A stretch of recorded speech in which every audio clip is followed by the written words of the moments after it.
Mahinang habagat o southwest monsoon ang nakakaapekto sa kanlurang bahagi ng Northern Luzon at Central Luzon. Inyong mapapansin ang mga malawakang kaulapan po sa may bandang Sulusi ay hindi po natin inaasahan na magbubong low pressure area.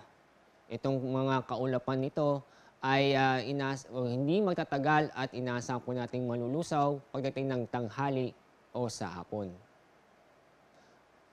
Sa ating magiging lagay na panahon sa susunod na 24 oras, halos maghapon ay magiging maulap ang kalangitan sa Batanes at Babuyan Islands. Inaasahan din natin ang mga kalat-kalat na pag-ulan at thunderstorm doon.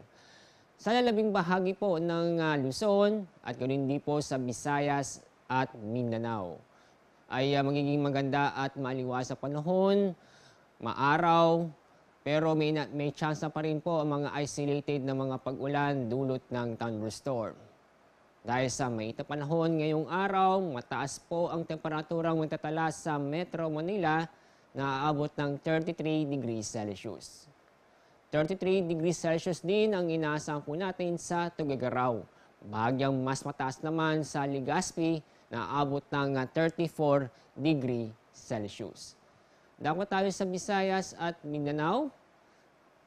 Mataas po ang temperatura magtatala po sa Zamboanga o mas mataas po ang temperatura magtatala sa Zamboanga na abot po ng 35 degrees Celsius. Sa Iloilo, abot po ng 34 degrees Celsius. Sa Cebu po at Tacloban, inaasahan po natin na temperatura magtatala na abot ng 33 degrees Celsius. Sa ating weather outlook, itong mahinang habagat ay patuloy pa rin makakaapekto sa kanlurang bahagi ng Northern Luzon at Central Luzon.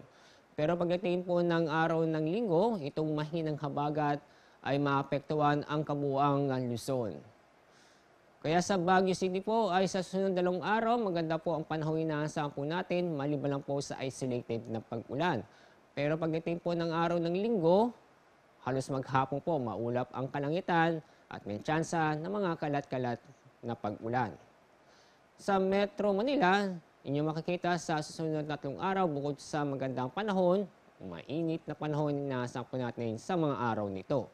Kaya mataas pa rin ang temperaturang matatala na abot ng 33 hanggang 34 o 32 hanggang 34 degrees Celsius.